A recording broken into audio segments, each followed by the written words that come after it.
All right. So I am back. It is March 20th, 2024. Yes, I went ahead and recorded this on the same day as the prior one. It is 5:54 p.m. and we are here for another Starcrossed. Let's get to it.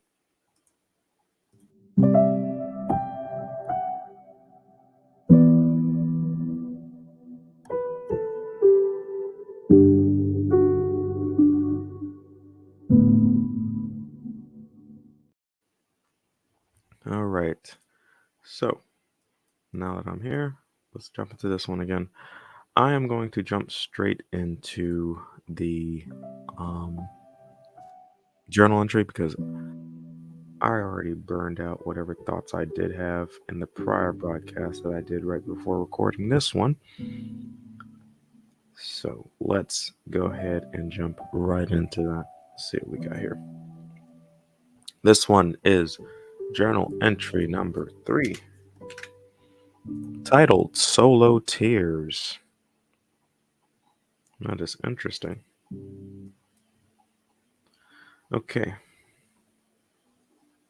Journal entry number 3, Solo Tears. I cried today. It was a real cry. Not just tears or silent. It was full on crying. The entire response to it. I left the bed where my left slept and went to my daughter's room. I'm pretty sure I'm gonna amend something here. I left the bed where my left slept. I think that was wife. Um, yeah, I think that was supposed to be wife. I'm gonna put that in there. So I'm seeing some typos here. Sorry, folks. Once again, like I said, I'm going through this. Let me go ahead and restart that because I saw that typo. I had to fix it. I might just automatically amend things as I read these. Now that I think about it, because as I wrote these, obviously I clearly didn't go back to reread them until now, that is. So, yeah, let me go ahead and make those adjustments there. All right, so now I have to get back into it again. Shut up, phone. Okay. Here we go. Whew, let's reset that.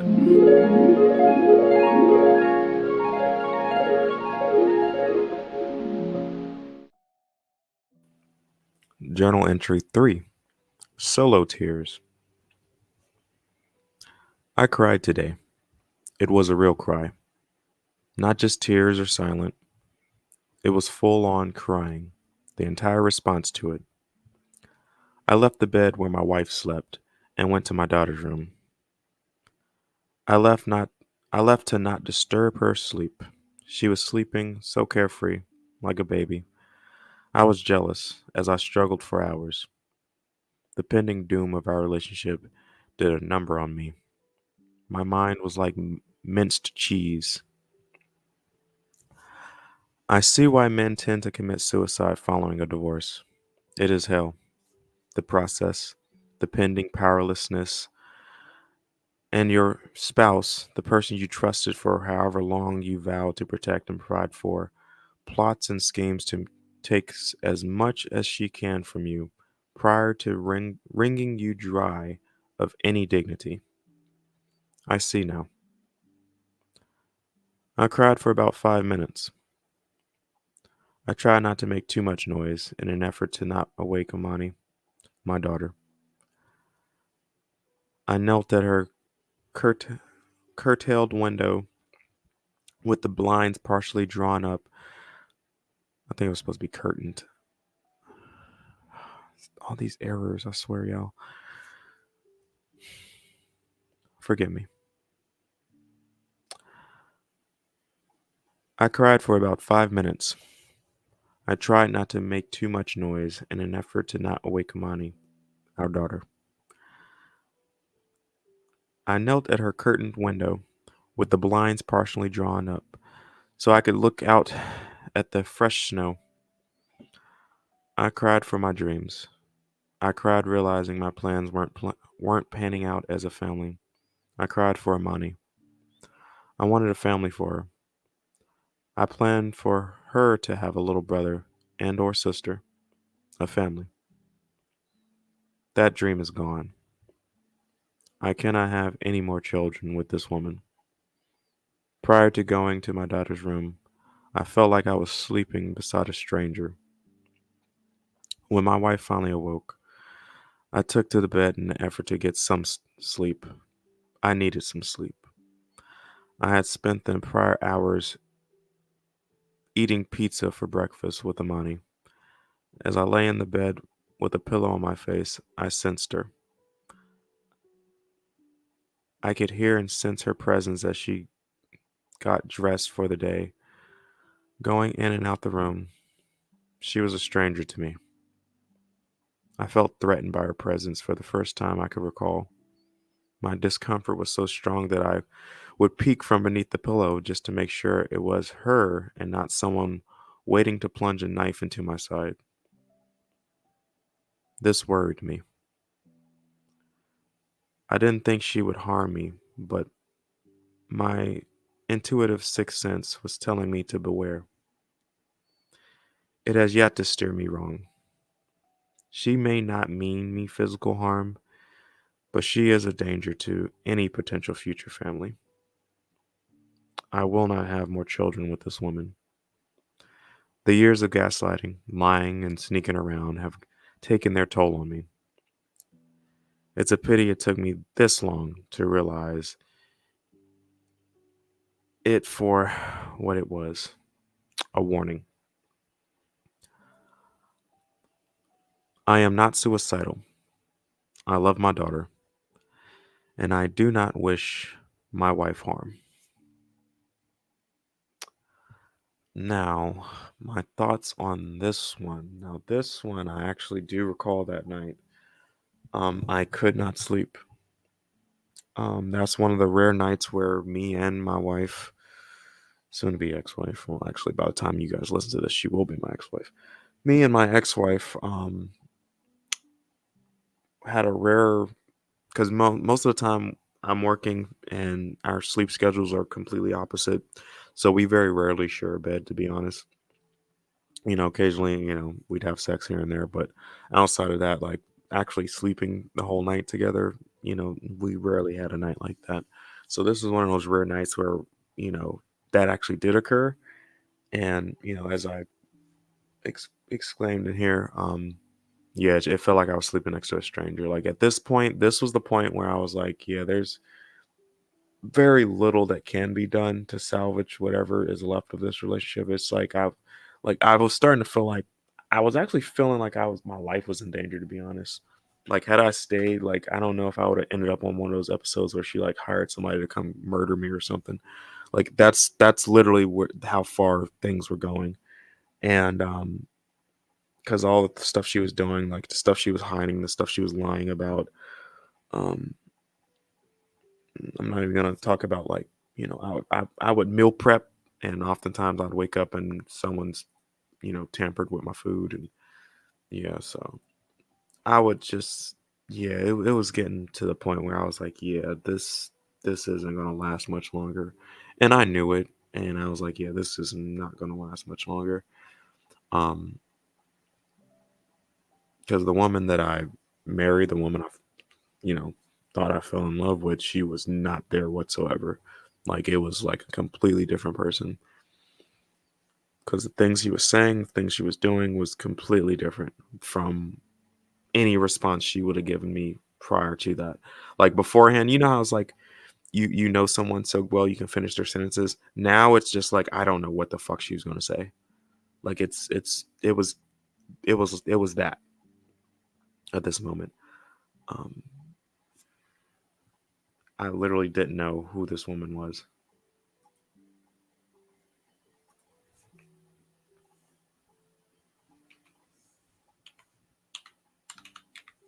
Sorry, correcting another typo. There was a couple of typos I had to fix in there. Not even gonna lie. I'm like, oh Jesus, I need to get an editor for this stuff. I don't even know. I think I might have typed this on my phone. My phone does this stupid thing where it replaces words that I type. I could be like close to typing the word, and it'll put a completely different word. Like I might miss one letter or something because I'm typing fast, and it'll literally type instead of it like auto correcting to like, oh, you meant to spell this word, it'll literally just like plop in a completely different word. Like I tried to spell value and say I forgot to put the e at the end, or I put a space before I put the e or something like that, and it'll put in like valuation or Volvo or some shit like that. And I'm just like, okay, what the fuck? I'm like, dude, come on now.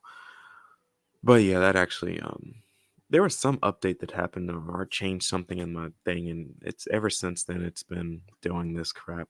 But I do think I typed this on my phone, and because I'm seeing some of these similar typos where it's like putting words, I'm like, okay, that word makes no sense there. But I do remember this this specific journal entry. So as I said earlier, like, the last one was the turning point, but like I'm like, okay, yeah, that was really a turning point because this one was January 29th on a Saturday, January 29th, 2022. That's when this journal entry was. Um, I believe it was a day after the prior one, which I did not say the date, or at least I typed it that day. So it looks like I typed these two on the same day, but they happened different nights or something like that. Maybe one was in the morning. Yeah, this one, I don't know what's going on here. Maybe I edited them and it changed the date or something like that. But yeah, so that's the date I got for that one. Ironically, the one before it. But that's when stuff started getting serious. At this time, I think it had snowed. Again, it was January. There was like a snowstorm or something that happened in Charlotte, 2022. It was at our old apartment. I do remember that. I remember eating the pizza with my daughter. How funny that was. She woke up and was like, "Oh, we had some leftover pizza or something." And I was like, "Oh, let's do pizza for breakfast." And I was just trying to make the most of the moment because similar to how this journal sounded doomy and gloomy. That's how I was feeling at that moment. And I think I refer to how I cry sometimes.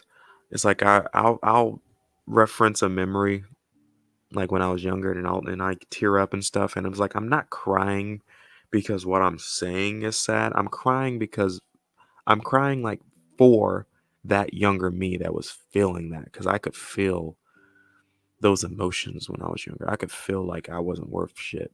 Like I could feel, as I recall some of those moments when I was younger, like I could literally remember very vividly how I felt at that moment in time, and I was like, man, that little 5, 10, 11-year-old me really went through that. And I'm like, wow. And I'm crying for me, that younger me that felt those emotions. So in this moment, I was crying, as I stated, for my daughter, because I wanted better for her. I wanted a family. I wanted her to have siblings. And now, because of how everything happened, um, she won't have that. And, I'm going to have to try and do the best I can with what I can salvage of myself, to be honest, because this took a toll on me. I'm not even gonna lie. I'd be lying if I said this didn't impact me. This didn't affect me. Like, no, this really did take a toll on me. I talked about how in the prior broadcast, like I came to realize, I came to realize, like, and understand, like, yeah, some of those medical professionals, I kind of brushed them off initially, but I was like, yeah, I really do. I understand that the health issues and shit that I'm dealing with now is because of the stress that followed after this. It just took till now for it to catch up to me.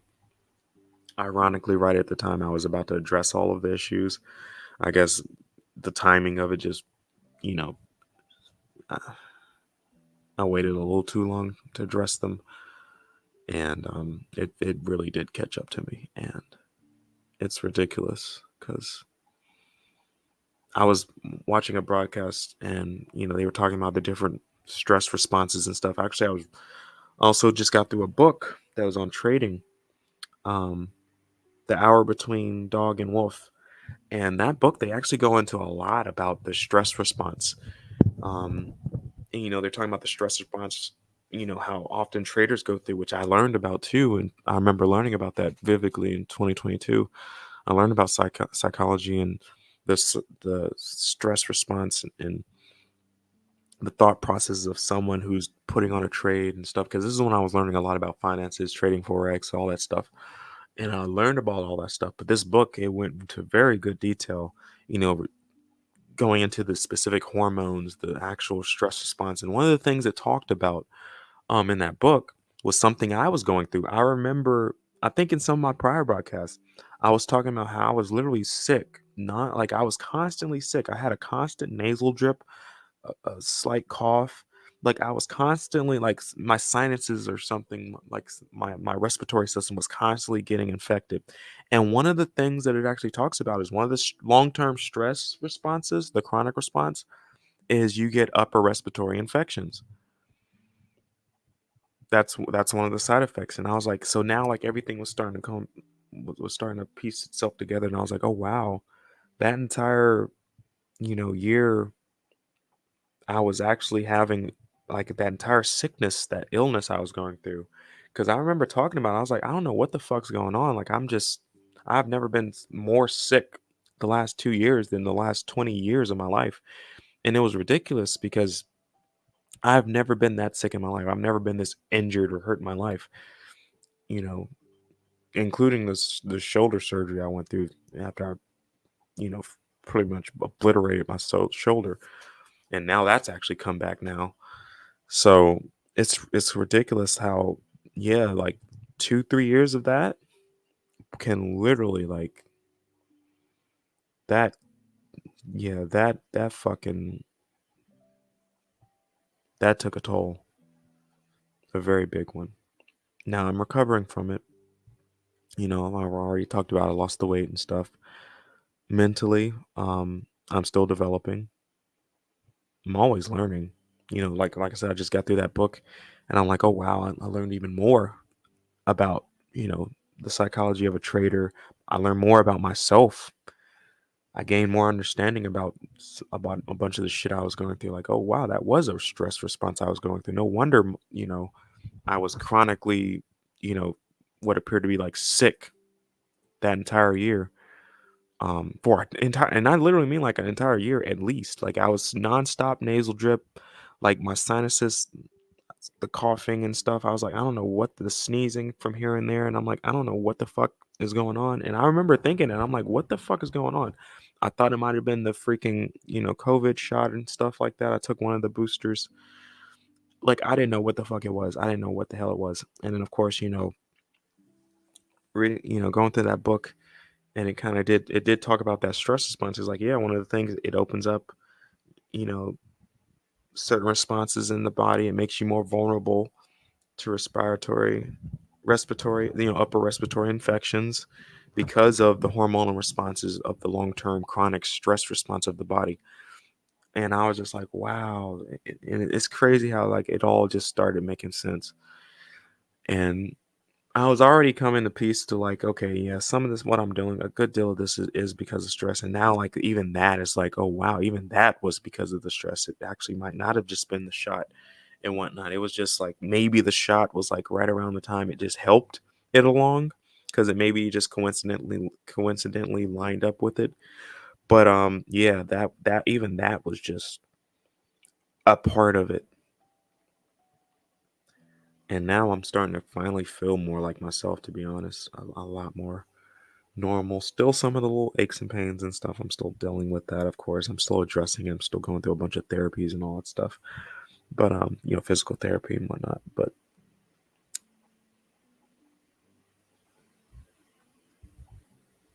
I will say I remember. I do remember this journal entry. And yeah, I do remember it. So I can definitely understand where I was coming from for this one. I was definitely crying for my daughter, and hell, crying for even that naive me that thought that I had something in that relationship. Um, my understanding of why men tend to commit suicide after divorce, like just going through that process. Um, yeah, that really did. Yeah, the process of, I'm quoting my journal. I see why men tend to commit suicide following a divorce. It is hell. The process, the pending powerlessness in your spouse. It says, the person you trusted for however long you vowed to protect and provide for her, plots and schemes to take as much as she can from you prior to wringing you dry of any dignity. And I did put that specifically there because I don't know what it is about women. Like, I don't, it's like you can't just get ahead. It's like that whole women punish failure broadcast that I had did on my channel earlier. That really is, like, if you thought I was bullshitting, like, for some reason, like, she could be literally about to take the bag from you, but she just, much like Dr. Dre's wife or ex-wife now, where, she served him the divorce papers at his fucking grandmother's funeral. It's like, it's not just enough knowing that she's going to get a payout. It's like she really just wants to fucking hurt you. She really just wants to, like, disrespect you in as many in as many way possible in an effort to try and, like, just punish you. And like that, yeah, that's really true. I'm not even gonna lie about that. Like when I was making that broadcast, now me just thinking back on that, me reading this, reading this journal entry, it's like, yeah, that really is true. Like she really will try to fucking take your soul from you if she can. And I don't. Part of me doesn't just. I just like. Part of me doesn't understand that. I'm like, wow, why? How do you feel like that? Now, mind you, this is someone I've literally done nothing wrong to. I haven't tried to exploit you. I haven't done anything wrong. I haven't harmed you physically, mentally, whatsoever. And I'm like, how do you get to that point where you just want to fucking hurt somebody as bad as you can? I don't that part I still don't understand. Maybe that's a good thing. Maybe that is a good thing. I did talk about the whole thing about contempt and how someone can develop contempt for you, even though you don't do them any wrong. It's like you're a constant reminder of what they can't do or what they haven't do or what they're incapable of doing. That part, but I'm just like, okay, this is just something completely different. Like this isn't just contempt. This is like you want to just completely destroy someone. And I'm just like, I mean, I know hell hath no fury like no woman scorn, but what the fuck? Like, how do you do that? I don't. Maybe one day maybe I won't understand it, but maybe I'll kind of understand it one day outside of the contempt part, because I understand the contempt part, but I'm just saying, like, I mean, like, you're willing to, like, just do some evil shit to just harm somebody as bad as you can, like that kind of, I struggle to understand that part. But when it comes to guys going through divorce, and that's why, like, all you really have to say is you're going through a divorce, and like other guys, especially guys that have been through it, like they understand. They know.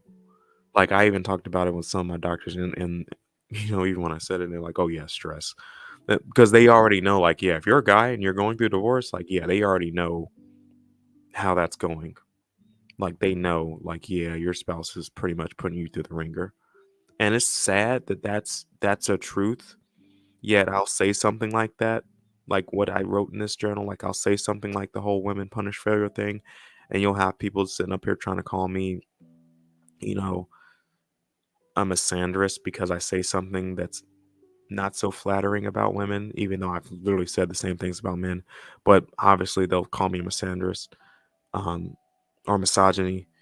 Sorry, not misandrist, misogynist, because I say something unflattering about women, although it be true.